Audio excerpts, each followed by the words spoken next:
Thread from the left needle thread. Make sure the power switch is turned off for the safety reason. Match the mark on the machine with the mark on the hand wheel.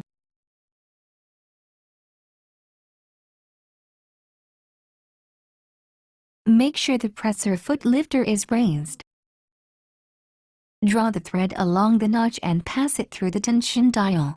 Tug the thread gently to ensure the thread is correctly inserted between the tension discs. Pass the thread through the thread guide A from the right. Draw the thread to the left and pass it through the thread guide B. Draw the thread up and slip it behind the take-up lever cover. Pull the thread down and slip it behind the thread guide C from the right.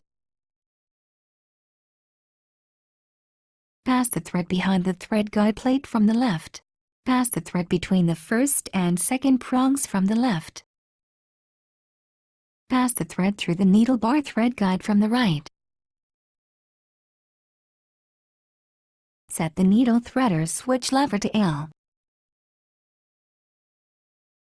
Lower the presser foot lifter.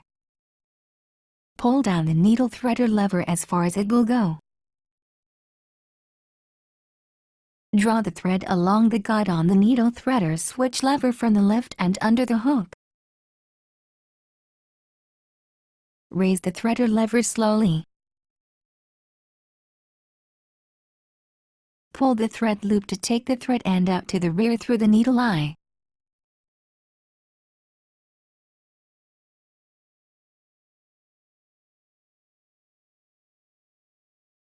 Raise the presser foot lifter. Thread the center needle and the right needle as same as the left needle. Pass the center needle thread behind the thread guide plate from the right. Pass the thread between two inner prongs. Pass the thread through the needle bar thread guide from the right. Set the needle threader switch lever to M. Pass the right needle thread behind the thread guide plate from the right. Pass the thread between the first and second prongs from the right. Pass the thread through the needle bar thread guide from the right. Set the needle threader switch lever to R.